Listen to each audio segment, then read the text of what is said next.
Kia ora whānau. Welcome to Green School New Zealand. I have so much to show and tell you about our adventures over the last few years. I've taken some notes, so excuse me referring to them, so it may stay on track.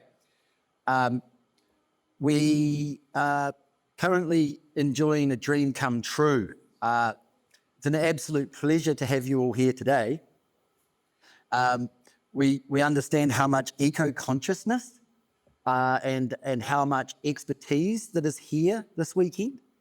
And we enthusiastically ask you to please help us where you can, point things out, leave notes behind, inspire change. And it's our absolute pleasure to host this event, as I said, a dream come true for us. My name is Michael Perrett, and I am the co-founder of Green School International, the Green School Foundation, and Green School New Zealand. We operate on 3 continents now, and my wife and I wrestled this pedagogy and curriculum out of the jungles in Indonesia. We knew that we could port this magic here to Taranaki, and we're really pleased to report that we are surging forward with a number of significant successes. Uniquely, this is an eco-university for whole families. So what I mean by that is we're an international destination school. So if you move from Stratford, like me, or you move from another country, this school welcomes the entire family. We do not have residential study or boarding hostels as such. And currently we're bringing families, from about 14 different countries. We have a significant impact on the value of export, of innovation in education, in international education. And here we contribute as about the same amount as our 2 largest GDP contributors. You would have heard of things like WOMAD and Americana. So it is a significant project, and the people that are coming here, either short-term or longer term or forever, are making a significant contribution to this community. And it is in line with not only the Green School values, the Green School skills, but also your values and your skills as well. I'd like to take a light-hearted observation at the fact that our borderlands are on fire currently. It's a brilliant metaphor to share with you. I mean, I could have told you how hard it was, but I literally feel like the Avatar blue people running away from the bulldozers coming towards the tree of life. Langoliers are coming. So we coordinated 3-week cut. We coordinated the pulling of the large eucalyptus trees back from the riparian, and we coordinated a chipping of all of the slash. None of that happened. Instead, we are burning the slash, we push the trees into the riparian. You'll notice there's 30,000 kilo trees hanging off above our waterhole. And I think that, this is a graphic illustration of the challenges that change makers like you and like me face in today's world, but we are still winning regardless. So my dad comes from a generation of concrete and Roundup. So this has been quite a journey for me personally and for my family. And just resisting those forces is significant. For example, you're currently sitting in the largest, tallest, non-concrete building in the world. So we're really, really proud of that. It is compliant to the New Zealand public occupancy, public use standards. So there's no corners cut, no compromises made. I suppose much more significantly, our education statistics are horrific. It's failing our students, and our education system is in crisis. You may think I'm being emotional, but those are quotes from our government and our PM. So in light of that, welcome to a radically relevant regenerative approach. A regenerative approach to education systems and pedagogy with quality, world-class academic outcomes. You see, if you think of Green School, unfortunately not the Green School, but Green School New Zealand, very much like a teeter-totter or a seesaw, depending on where you've arrived from. So there are people that do bush schools, forest schools very, very well. Unplug, flag it, and I was really tempted to do that. In some ways, operating in a third world country like Indonesia was somewhat that way. Next is, of course, the academic rigour, the dressing of young children in tweed and the brass lapels and the pursuit of whatever it is that they're up to. And what we are doing here is, with one foot in both of those camps, with love and admiration for both of those approaches to education, trying to find a balance, resulting in a darn good education. So our children are accepted into universities of choice, courses of choice, and stay in those selected courses for more than term one. That's a thing. With world-class credentials. So we're on the drop-down menu at every university in New Zealand, between SATs, Cambridge, International Baccalaureate, Green School, High School Diploma that we built during COVID in 4.5 years. So I'm very, very proud of our team. Hopefully that speaks to the quality, how much they do here. We removed exams. High stakes, timed exams are not a thing here.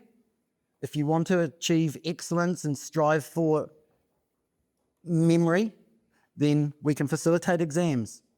We probably need to test that our future doctors entering medical school know some basic anatomy. So in summary, we are interdisciplinary and future student-led focused. But before we go to our awa and test the water quality, we learn in the classroom about chemistry first, because we know that those two work in concert with each other, and those that choose one or the other are missing out and really easy to dismiss. And the ERO, the Education Review Office, will experience exactly what they thought they would experience on their way out here. So our exams are externally moderated by university lecturers and university tutors. And they are really excited about the SEL, the social emotional learning that's occurring here, and the students that they are receiving. So everything we're doing, you already have imagined. Much of it you've already experienced or wished for or dreamed about. So we summarize what happens here simply by saying that we are doing what everybody else is talking about, and we're not doing it in small, let's set up a little garden, take some photos for the kids, but we're enduring in year 5. Gosh, I've got a story about our gardening attempts. The trials and the tribulations, the maintenance, the labour, the expertise required, the leadership. I now know why many, many schools start a garden and that garden does not endure. And you can find those examples everywhere. Wetlands to gorse, protected native plantings, manuka orchards, 10,000 trees that are not flowering. We have plenty of challenges here for you today. Hopefully, not only can we learn, but you can learn. So maybe in a completely original term you might not have heard. You would have heard of biophilic design, biophilic car parks, and so forth. Well, we have, I believe, the world's only parking farm, where you get out of your vehicle and you can pick your lunch from the trees. But of course, we understand the vehicle emissions and runoff and so forth, so we've integrated all manner of sophisticated natural systems to make that possible. It feels a lot like I'm preaching to the converters. You have influenced me and others to change our ways. I was a consumer, user, an extractive, expert participant. Raised by Roundup fans, your teachings have changed my life. This place is obviously beautiful, but it's constantly under attack from ignorance and so-called progress, just like the river I mentioned. There are examples of things you won't see here. So glowworms, glues, worms in our septic systems, coatings, cleaners, construction waste, material science, neighbours, water quality, road materials, nanofibre acoustic veils, air filtration. Please do ask about those and anything else that draws your attention. And if you see anything that is familiar in traditional education circles, please tell me and I'll change it on Monday. This is slowly but surely becoming a biodiversity paradise, from an extreme fenced monoculture of underperforming dairy farm to a place where birds and insects have finally returned. A horticulture and agricultural display case that not only aligns with individuals' views, but also I would like you to know representative views. Venture Taranaki's Branching Out project, for example, is following your lead. Not exactly, but they are trying, and they will need your help as well. Please leave us with heaps of advice and improvements. We call them learning moments here. So we're very keen to learn from you being here. Regarding the plantings, whether it's reforestation, establishing wetlands, or our attempts at lasagna garden beds, we garden for the children only. We've gardened for like 5 other reasons over 5 years, and we've finally arrived at why we garden, and we are weaving the garden into biology, chemistry, mathematics, economics, business, and so forth and so forth. And we call that interdisciplinary learning. We are surrounded, I'd like to acknowledge, we are surrounded by brilliant growers, and hopefully they're on your itinerary this week. We tried to keep up with them, and now we're more about experiential learning and microbe exposure, really simple fundamentals. Something special happened here with the tree growth rates. We put it down to the mycelium. These trees have charged out of the ground. Our planters have also planted a similar location with a completely different practice, if you like, and they are at half the height of the trees here. So there's a large research and proof of concept for all the things that you do.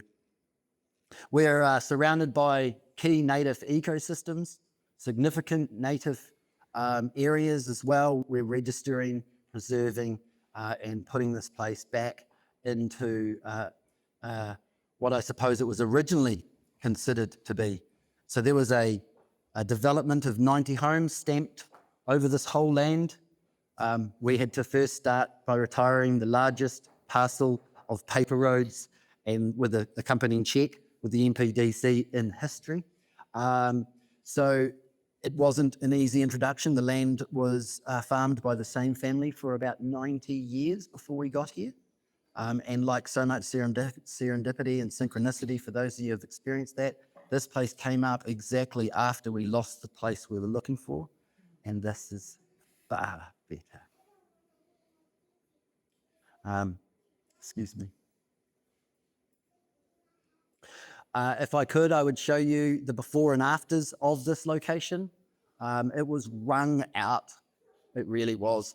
So not only was there fences and grasslands that were all brittle and dry and exhausted, but there wasn't a single tree that you can now see around us anywhere on this property.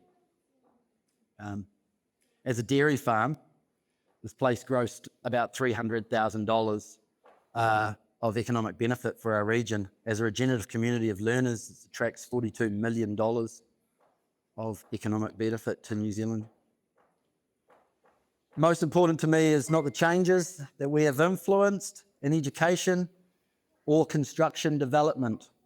We have worked with the 2 largest construction firms in Taranaki, and they have changed their processes due to their experiences here on this site. I have come a long way from global luxury travel and supercars to hosting a permaculture event with you all here tonight. Miracles do happen. May we soon go to enjoy some kai, and then I'm happy to take you throughout the campus where we should perhaps have some questions. You can approach me or just yell, put your hand up. Hopefully we get a good look around, and you're most welcome to use and enjoy these grounds during your stay. Thank you very much. Thank you for your time.